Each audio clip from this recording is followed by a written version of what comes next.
Welcome to Comicstorian, where we take the lore behind your favorite video games, movies, and comic books, and we break them down into an audio drama, allowing you to get caught up in your favorite storylines while getting on with your busy day. Today, we're going to be doing the storyline of Hush.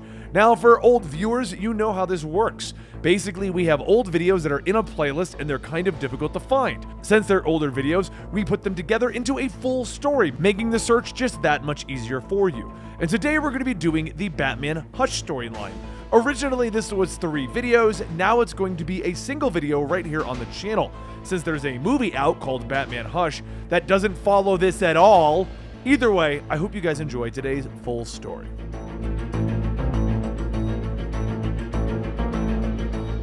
Batman wasn't always Batman. He started his life as a young boy named Bruce Wayne. He had a wonderful childhood until the day that he lost his parents in a mugging down Crime Alley.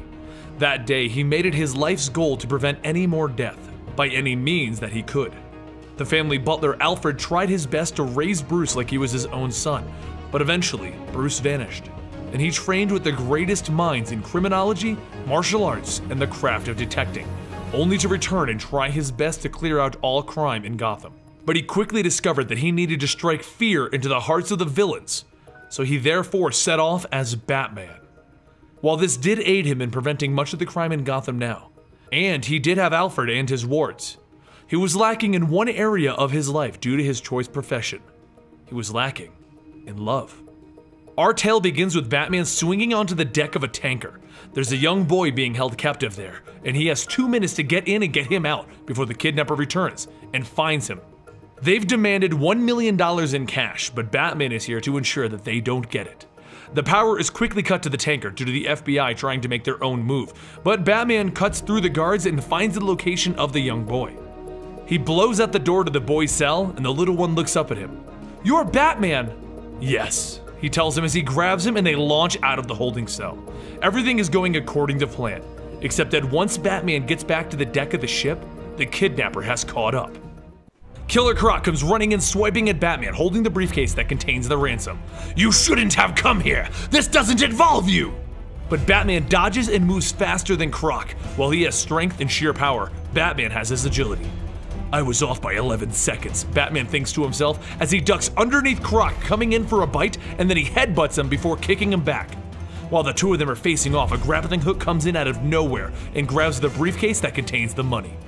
Batman quickly grabs a nearby chain from the boat. He wraps it around Croc's mouth and then he strings him up just before the FBI arrive. It's then that he notices the money is missing. So using his infrared goggles, he looks around and sees Catwoman fleeing the scene.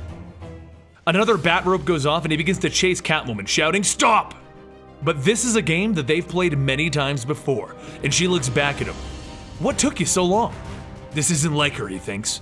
She steals jewels, museum pieces, and things from private homes, but stealing someone else's take? That's not her style. Just like kidnapping isn't Croc's style. Someone else is behind all of this. They race through the city, leaping over alleyways and streets filled with traffic, but she's always one step ahead of him. "Like the view? It's the only thing that you're gonna catch tonight," she yells back, enjoying their little game. But Batman replies with, "Don't be so sure," just as someone cuts the bat rope.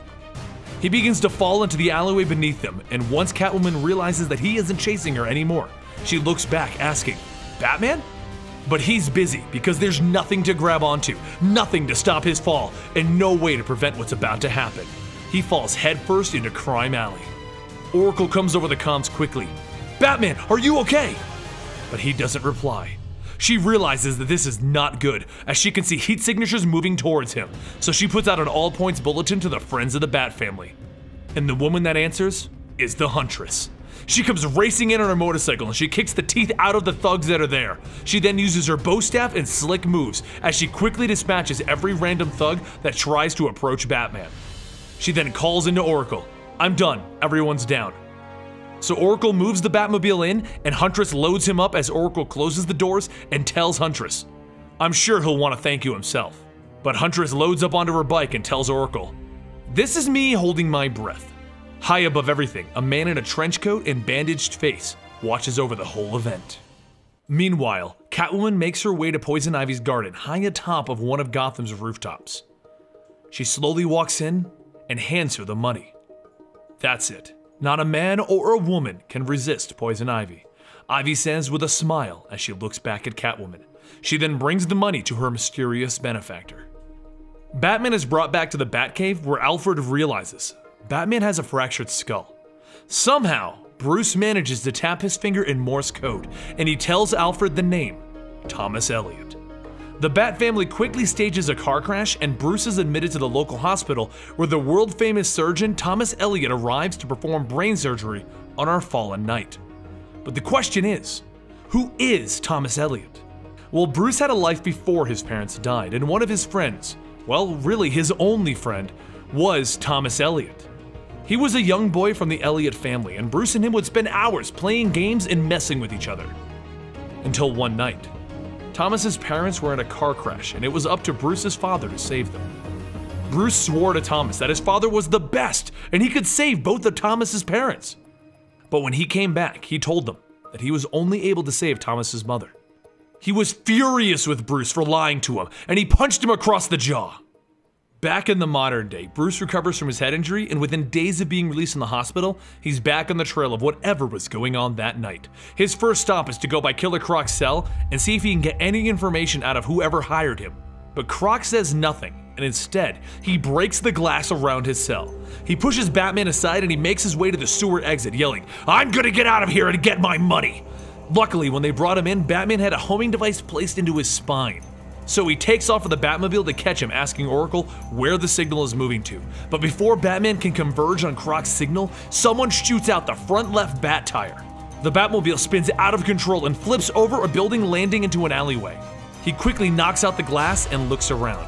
This shouldn't have happened, he thinks to himself. Those tires are reinforced Kevlar and they're filled with petroleum jelly. You would have to know exactly where to blow one out to do so.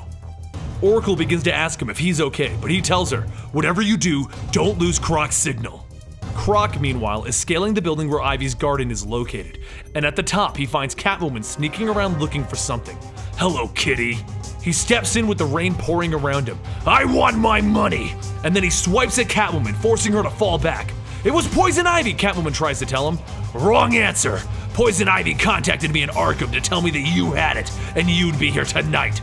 He then grabs Catwoman, lifting her off the ground and licking the side of her head. Catwoman tries to defend herself.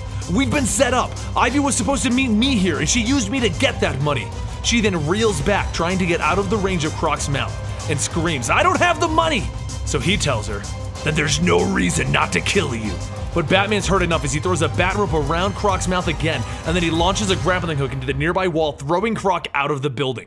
The only way out of this, Croc, is to talk to me. Someone is playing all of us. You, me, Catwoman, and maybe even Ivy.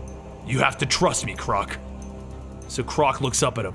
Look at me! Look at what I've become! The money was to fix me! But before Batman can get any more information out of him, the FBI arrives shooting at both Batman and Croc. Batman says under his breath, idiots, and he takes cover, but Croc jumps up at their helicopter, only to find himself trapped in a net. As they leave with Croc, Batman stares into the night wondering, who is behind all of this? Very few people have the power and knowledge to manipulate Croc, Ivy, and Catwoman. And while he's standing there thinking, the man in the trench coat and bandaged face is watching the whole thing from a distance.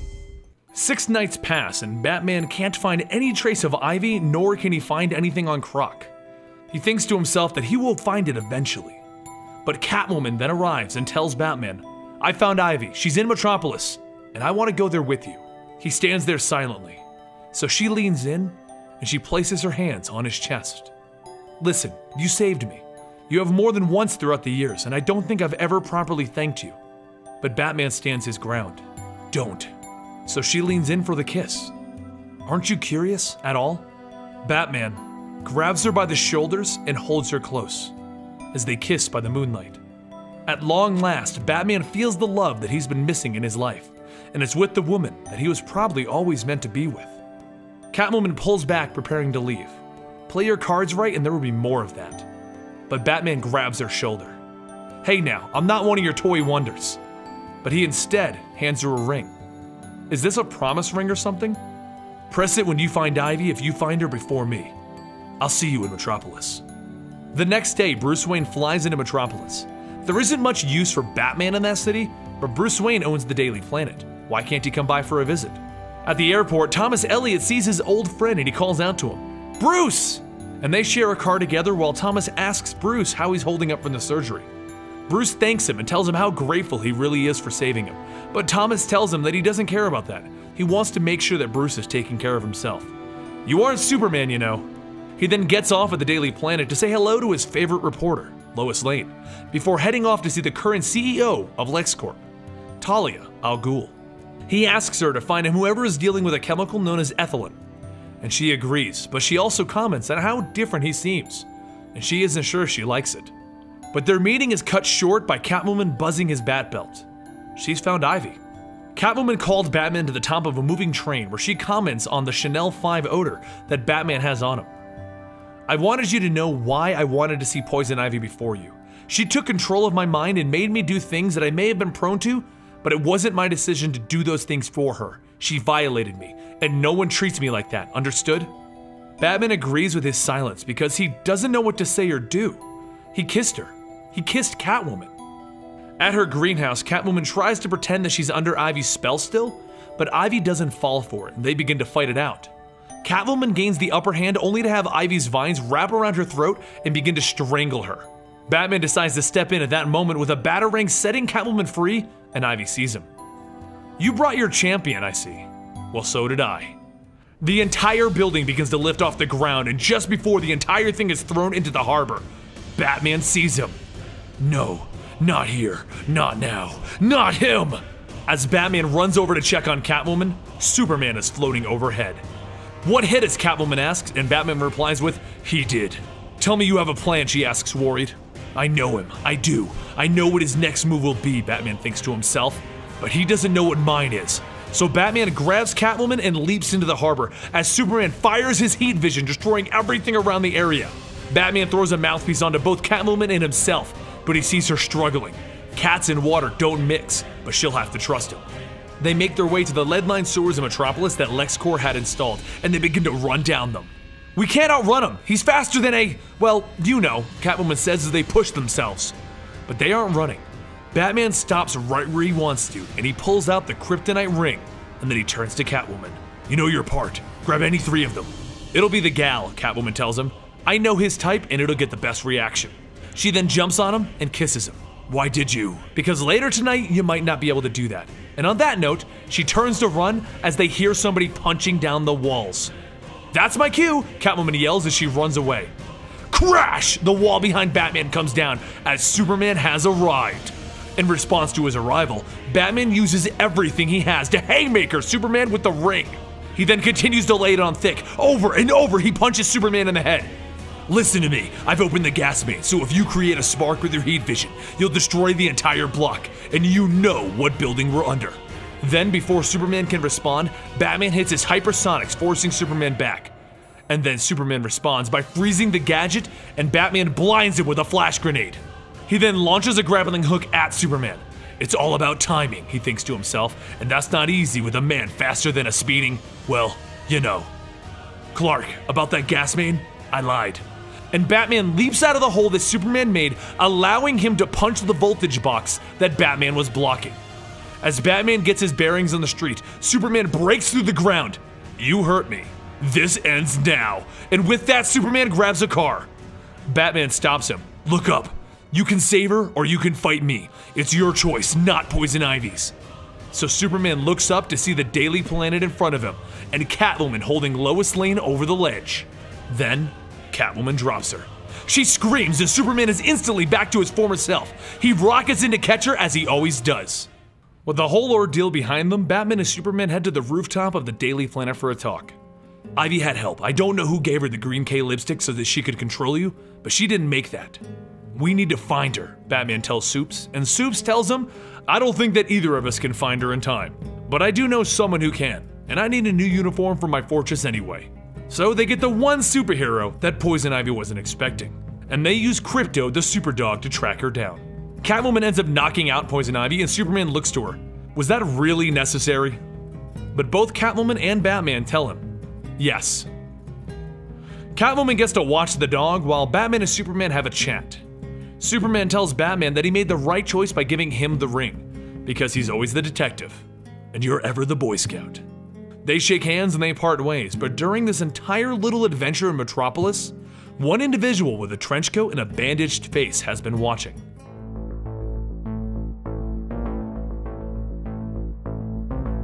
Batman returned to Gotham, where he decided to take a night off from the whole investigation to go to the opera, with his friend Thomas Elliot, Leslie Tompkins, and Selina Kyle.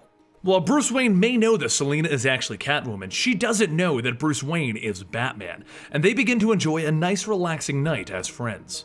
That is, until the clown on stage begins to bend over, tearing open her costume and laughing. "Opera schmopera!" Harley Quinn shouts as she stands there and the quartet puts on masks as Harley Quinn's gang. She begins to jump around the opera using spring boots while her gang is robbing the rich and the famous, until she sees Bruce Wayne. She jumps up there onto the balcony and she looks at him. "Ain't you zillionaire, Bruce Wayne?" And then she glances over at Selina. "Hey, you look awfully familiar, sister. Have you ever spent time in Arkham?" "No," Selina tells her coldly. Harley shrugs it off and looks at Thomas Elliot. Then she holds her gun to Tommy's face and takes the necklace from around his neck. Bruce looks and remembers that that is the necklace that Tommy's mother used to wear, and it's the last thing that Tommy owns that was hers. Harley jumps back using her spring boots, and then she begins to shoot wildly into the audience. Both Selina and Leslie take cover, and Selina looks around. "Bruce!" Only to realize that billionaire Bruce Wayne has fled in fear. "Men," she says to herself as she realizes that she needs to save Leslie herself. Meanwhile, on stage, Batman has mysteriously appeared. He makes quick work of Harley's goons, and then he begins to make his move on her herself. And as he goes in to apprehend her, she drops a sandbag on his head, knocking the wind out of him as he was still recovering from his head injury in our last adventure. Harley presses her gun against Batman's head. "Ivy and I had a sweet thing going before this whole thing got started. Maybe I should just go off book and blow your brains out and end it right now." But before she can shoot Batman, Catwoman leaps in to save him. Badly conceived, badly acted, badly staged. The audience wants their money back. And as Harley falls over, she just says, "Everybody's a critic." Catwoman begins to wail on Harley, so Harley uses her spring boots to make a fast getaway with Catwoman chasing her. The stage begins to fall apart due to all of the fighting, and Catwoman begins to fall to her death because she doesn't have spring boots to get away. But instead of chasing Harley, Batman stops and catches Catwoman. The audience goes wild! This is the most amazing show that they've ever seen! And then Catwoman looks up at her White Knight. "Don't you ever save me over going for that villain again. I'm not some kid that you took in." And then she passes out before she can finish. Harley begins to run behind the stage looking for the exit, but Thomas Elliot is standing there waiting for her. "Give me back what you stole," he shouts at her, and she kicks him in the stomach and keeps on running, with him getting up to chase her as fast as he can. Batman kicks out the back exit and he finds himself in an alley with rain pouring around him. And as he begins to chase Harley, he hears a gunshot go off. He turns around and he sees Thomas Elliot shot through the chest and the Joker standing there laughing. "Now that's how you make an entrance," he tells Batman. Batman doesn't care anymore as he throws the Joker into a wall and he begins to punch him over and over. This is the Joker! He shot Barbara Gordon. He shot Jim Gordon's wife. He killed Jason Todd! And now he's killed Thomas Elliot, one of Bruce Wayne's only friends. Batman just doesn't care anymore. This ends now!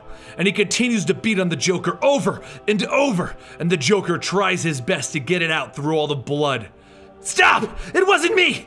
I know it looks bad, but it wasn't me, Bats!" But Batman doesn't believe him. He begins to knock the Joker's teeth out, and he puts him down to the ground, and then he begins to strangle him. Even Harley can't save him as Batman just throws her aside. He's done with this! So Catwoman tries to stop him. She takes her whip and she throws it around Batman's neck. "I don't want to fight you, but I will keep you from doing something that you regret." But once again, Batman just yanks on the whip, pulling her towards him, and he knocks her out. Then he pauses from strangling the Joker long enough to pick her up and gently put her down in the back of the alley. He then jumps on the Joker to finish off what he was doing as the Joker yells, "Help! Wild Man! Madman! Batty Man!" No one can stop Batman. He will end this. At least until Gordon shoots the ear off of his cowl. "Stand up and put your hands in the air," he shouts at Batman. But Batman ignores him and he continues. "Think about what you're doing, Batman. You don't want to go down this path." And Batman keeps strangling the Joker. My God, you have thought this through. Batman, I can only appeal to you through our friendship. I wouldn't let you do this when he shot my daughter or he killed my wife. I don't know how I can stop you, but I won't let you throw your life away. And finally, Batman stops, and he turns to Gordon. Jim. Gordon tells him that if he goes through with this, he'll be no different than the Joker himself, and he will bring the full force of the police down on Batman and have him arrested. Batman looks down at his bloodied gloves, while the Joker struggles to say one more time, I'm innocent! As Gordon walks Batman out of the alley as friends, up above them is a man with a bandaged face looking down. He sees what's going on. He sees it all. He then flips a coin, and on one side we can see a scratched up surface as he says to himself, he is innocent. Don't you get the joke? After another funeral in his life, one of far too many, Batman goes back to the Batcave where he begins to try and put together this whole thing. The Joker was holding a smoking gun, and Tommy's body was just lying there. He saw what he was supposed to see. He bounces a few ideas off of Nightwing and he asks him for his opinion on Catwoman, when Oracle phones in that the Riddler has hijacked an armored car. Since the whole Riddler thing doesn't appear to be attached to whatever else is going on, Nightwing and Batman take this time to discuss what's going on with him and Catwoman. And after a long talk, Nightwing tells Batman, look, as Bruce or Batman, all of your relationships have fallen apart because you refuse to tell the woman you're with the truth. Tell her, Bruce. You don't want to screw this one up. Batman and Nightwing stop the Riddler and they take back the money. But something is odd. Whoever's been manipulating the villains of Gotham has apparently overlooked the Riddler. Why? All of the other villains that have been involved were given tasks outside of their normal jobs to do, but the Riddler, he's just robbing a bank. He's always robbed banks. And just as Batman is prepared to write the Riddler off as having just chosen a bad night to commit this crime, he hits his ultraviolet lights and he sees something odd. Ash from the Lazarus Pit is scattered all over the armored truck. Was the Riddler involved and he didn't even know it? Two major things happen next. The bandaged man arrives at Arkham to talk to the Joker, while Batman sets up a meeting with Catwoman. In Arkham, the bandaged man tells Joker that he is free to go on bail. That he in fact handled it for the Joker. But the Joker is skeptical. Call me crazy, but I'm not going anywhere with a bandaged man. Meanwhile, Batman explains to Catwoman that his life has always been ruined because he's had two separate lives, and he's tired of that happening. So the bandaged man begins to remove his bandages, while Batman is removing his cowl. And we discover that this bandaged man is Harvey Dent, and someone has corrected his face for him. He's no longer Two-Face. Meanwhile, Catwoman looks in shock as she realizes Batman is actually Bruce Wayne. Back in the caves, Batman decides that he's going to pay Ra's al Ghul a visit to discover why there was Lazarus Pit ash in that armored car. And he kidnaps Talia al Ghul and he leaves her under Catwoman's protection while traveling halfway around the world to battle Ra's and get answers. He learns a few interesting things. Someone has been messing with the Lazarus Pit, and this has infuriated the great Ra's. But he does in fact have no idea who did it. So, as with most of Batman's leads, this has gone nowhere. While he's busy with that, a man breaks into the home of Commissioner Gordon. Jim, being the shrewd cop that he is, pulls his gun out and demands that the person put their hands in the air, which they do. Put the gun down, Jimbo. I just want to talk. Shocked, Jim looks at him. Two-Face? No, it's me, Harvey Dent. We need to help Batman, Jim. I had my licenses reinstated by the state, and the Bats is going to need us. The Joker was innocent, and you know it, Jim. I was the one that called you, and I had you in that alley that night. How can you know that, Jim demands. It's all a part of a game, Jim. Like it or not, we're two pieces in a massive game against the Batman. How much longer do you want to play?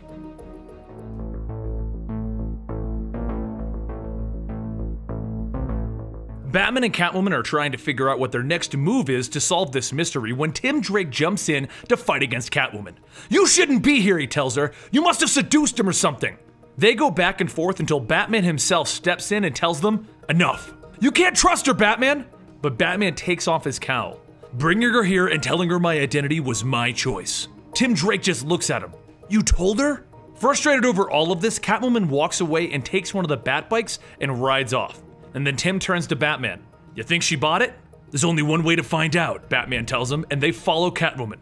She rides off angry. This whole thing is a big mess. For a guy that's a loner, Batman sure has a lot of strings. But then something gets her attention. Huntress races up to her on her own motorcycle, talking gibberish. And then she begins to fight with Catwoman. The two of them are going at it, and Catwoman doesn't understand why Huntress is fighting her. But Batman and Robin are looking on. They've followed her all the way to this point, and they've been watching the two of them fight it out. Stay here, Robin, and watch. I need you to see what we can't see. And then he leaps in to separate Huntress and Catwoman. Batman throws Catwoman a vial and says, use this on Huntress, it'll put her to sleep. And Catwoman looks up in surprise. You were following me? But back up top, Robin is looking down on the entire situation. He's supposed to be looking around to see who's behind all of this. And since he's not paying attention, he gets sucker punched by our bandaged man. Without realizing what's going on, Batman turns to Catwoman. Be ready to move. And just then, Scarecrow comes riding in on Huntress's motorcycle. Batman sees him, and it all starts to come together. He grabs Scarecrow and he pins him against the wall. You did the profile work. You're the one that set up the Joker, Harley Quinn, Poison Ivy, Killer Croc, Catwoman, me, and the Huntress. It's your toxin right now that's affecting her so that she fights against Catwoman. But the Scarecrow looks up at him. My gas should be affecting you! But before any more answers can come out of the Scarecrow, a batarang nicks him in the head, knocking him out. Batman turns to see our bandaged man in a trench coat. The same man that's been watching everything that's been going on since the beginning, and is supposedly in charge of all of this. He's standing there holding Tim Drake. Do you even care about this imposter? This pretender? Batman stares him down. Let the boy go. Who are you? The bandages begin to peel back, and they fall off of his face, revealing Jason Todd, the Robin that Batman lost. He was murdered by the Joker years ago, and Tim Drake is the replacement Robin. It is not, in fact, Harvey Dent like we've been led to believe. Before Jason can do any harm to Tim Drake, Catwoman leaps in, throwing Jason off balance and getting Tim out of there. Batman jumps in and begins to swing at Jason, yelling back at Catwoman, I told you to stay with Huntress. And Robin looks at her. Aw, I didn't know you cared. I don't. But if anything happened to you, he'd be hell to live with, Catwoman tells him. With no one in harm's way, Batman doesn't hold back anymore, and neither does Jason Todd. You always saw me as second rate, never as good as your other Robins. And as he takes Batman to the ground because Batman has stopped fighting, he shouts, How could you let me die? Come on, fight me! You owe me that! Show me some respect, Batman! You know, you'd be amazed at the number of people that wanted to get involved. So many people wanted revenge against you. But Batman sees an opening, and he stabs Jason in the leg with a batarang, and then he begins to punch him. If you are who you say you are, then you'd know that thinking that this was a game is what got Robin killed. And realizing that this isn't Jason, Batman begins to swing over and over until our imposter flees from the scene. Batman shoots his grappling hook, and he follows with Catwoman trying to follow behind him, but Tim holds her back. He needs to do this. Even if that isn't Jason, Jason's death still haunts him. Why do you think he has a memorial to Jason in the Batcave? On the rooftop of the nearby building, the Jason imposter begins to get the upper hand on Batman. I have to admit, I'm a tad disappointed. You were distracted by Catwoman, and then the death of Thomas Elliot sent you over. You even chased the Joker and Ra's al Ghul, but you never figured out who it was, and it was in front of you the entire time. Batman thinks back and he realizes that the Jason imposter is slightly right. Batman falling into Crime Alley because his grappling hook was cut at the start of our story, and the front left tire of the Batmobile blowing out was the exact same tire that Jason was stealing when they met. It was all designed to make Batman think that this was Jason Todd from the start. But Batman doesn't buy it, and he grabs the imposter. You are not the Robin who died! There was one defining fact that proved to Batman that this Robin couldn't be Jason Todd. He never called him Bruce. Then the Jason Todd imposter melts away into a pile of clay. It was Clayface the entire time. Catwoman and Tim arrive on the scene and they inform Batman that the Huntress has left taking the motorcycle, and then they clear up this whole does Batman trust Catwoman thing. He explains that he does trust her. She's one of the few individuals that he does, but he needed to find this person. But Batman is still frustrated because if this wasn't orchestrated by Jason Todd, then there is still a mastermind behind all of this, and all of the clues pointed to Jason Todd. So who else could it be? Batman decides to head over to the clock tower because Oracle is sitting in there trying to make sense out of all of this. None of this is making sense. It's all been arranged to mess with Batman's mind. His villains are all acting differently and under someone else's orders. Killer Croc was kidnapping and demanding a ransom. Poison Ivy was using Catwoman, one of her friends, to steal that money. The Joker was set up to look like he had killed somebody. And Harley Quinn, well, she was just being Harley Quinn, but she was with the Joker. Then whoever was behind this was trying to make him think that Jason Todd was revived by the Lazarus Pit and is back to haunt him. And now it would appear that Scarecrow arranged this entire plan. What the heck is going on? But then Oracle asks Batman a rather peculiar question. When you hurt your head, what made you think of Thomas Elliot as your surgeon? Why did you request him? And Batman turns to her. Why? She shows him an electronic relay that was patched into their computers, one that would flash a single image of Thomas Elliot in between their communications, and planting the idea of Thomas Elliot into Batman's mind. And there's only one person that could have rigged that up: Harold. Harold was a mute hunchback man that Batman gave a job to a long time ago, and he had a remarkable ability with computers. So Batman took him in and allowed him to help with the Bat computers. So Batman has Oracle set up a meeting on the Gotham Bridge on a stormy night, and he approaches it to see Harold there. What did he give you to get you to betray me, Harold? And Harold turns around. Happiness. You could speak! He offered to fix me if I would just put in that relay. He knew who you were behind that mask, and he knew about the cave. Harold, I can forgive you. The desire for happiness is a very powerful one. Just tell me who is behind all of this. But before Harold can reply, 2 bullets go through his throat and his head. Batman turns around to see our bandaged man in the trench coat once again. It wasn't Harvey Dent. It wasn't Jason Todd. Who is this man? Oh, was that a friend of yours, Bruce? And he opens fire on Batman, forcing him to jump onto the support beams of the bridge. He then jumps back down, kicking our masked man. The game ends tonight. And that's when Batman sees it. Thomas Elliot's necklace around the man's neck. As they fight, Batman begins to think to himself, he knows my name. He wears Thomas Elliot's necklace. He mentions things that only Thomas Elliot would know. But Thomas Elliot is dead. Who are you? Batman shouts at him. Don't you think that it's an odd coincidence that we are on this bridge tonight of all nights? Batman thinks back and he remembers. This is the bridge that Thomas Elliot's parents died on. Your father ruined my life, Bruce. He saved my mother. She was supposed to die, allowing me to inherit all of my family's money. Before Batman can even get his footing though, an explosion goes off behind him, throwing him at Thomas Elliot's mercy. Thomas Elliot holds a gun down to Batman, ready to kill him, ready to end this. He's won finally. Put your hands in the air and get on your knees, Gordon shouts as he arrives on the scene with his friend, Harvey Dent. Thomas Elliot looks up and he sees Harvey Dent. What are you doing here? You know the arrangement. But Harvey looks at him. Yeah, well, any good lawyer knows that agreements are meant to be broken. And he shoots Thomas Elliot in the chest, throwing him off of the bridge. Batman gets up and he jumps into the river, under those bandages. He needs to know the truth. He needs to see it for himself that this is Thomas Elliot. He swims around and he finds nothing, and then he goes back up to the bridge where Harvey Dent and Jim Gordon are. Harvey, explain. I did what I needed to do. Be there for Bats when he needed it most. Thomas Elliot fixed my face in exchange for my help. If you search his grave, I'm sure you'll find nothing more than clay residue. So that was the master plan. This was all Thomas Elliot's scheme to get back at Bruce Wayne for his father allowing Thomas's mother to live. But he still doesn't buy it. So after a few days pass, Batman finally puts together who's actually behind all of this. Batman arrives at Arkham Asylum to accuse the one person smart enough to assemble all of this. Killer Croc, the Joker, Harley Quinn, and Poison Ivy, even getting Superman involved under Poison Ivy's influence, and Thomas Elliot included. The Riddler. He was dying of cancer, which is when he first met Thomas Elliot while getting his treatments in one of the local hospitals. But a Lazarus Pit is what they used to cure him, and as they got to know each other, they realized that they had a common enemy. So the Riddler invented the Bandaged Man, the villain that he calls Hush. But the Riddler isn't through. He looks up. Riddle me this. Who is that under Batman's mask? And now, the world is my oyster, right, Bruce? But Batman just stares him down. What time is it when an elephant sits on a fence?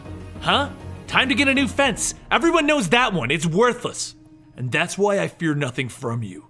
You had to tell Elliot, but no one else. Not even Clayface knew my name when he was playing Robin. I know you, Edward Nygma. Riddles are your addiction, and a riddle that everyone knows the answer to is worthless. The Riddler holds his finger up to stop Batman, but he realizes that Batman is right. Besides, if you ever did anything with my identity, I know Roz is very unhappy that someone used his Lazarus pits, and he might have a few words with you if I ever told him who did it. Things are still not complete though, as Batman meets up with Catwoman to discuss their situation. He asks her, what if they were manipulated by the Riddler with everyone else? What if this love is just another one of the Riddler's schemes? But she tells him this isn't. This is real. He turns concerned though. I'm not good at this. Friends, partners, lovers, it all ends in betrayal and death. Tell that to Nightwing, Robin, Oracle. Do I need to go on? But what if something was affecting my mind? Batman says. And Catwoman leans in close. Hush. He grabs her by the hands. Why would you say that?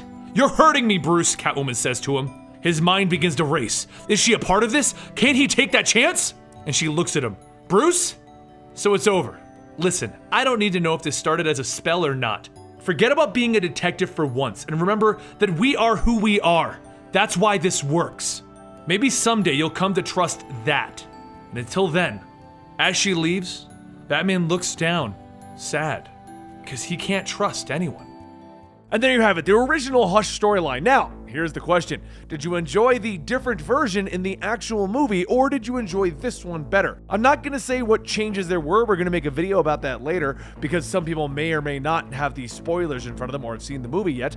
But I am gonna say there were some pretty massive changes in the actual movie. So did you like those better, or did you like the original storyline more? Let me know in the comments down below, and I will talk to you next time right here at Comicstorian.